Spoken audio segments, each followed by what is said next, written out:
for the office of the civil registry. Natin kung ito ang ating tinolang malasugi. Ang malasugi ay marlin.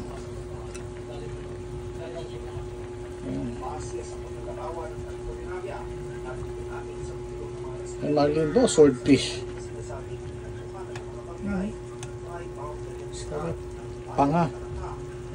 Yun. Panga na swordfish pala. Malasugi. Nakukuluan natin. Nakukuluan natin sa luya, kamatis, at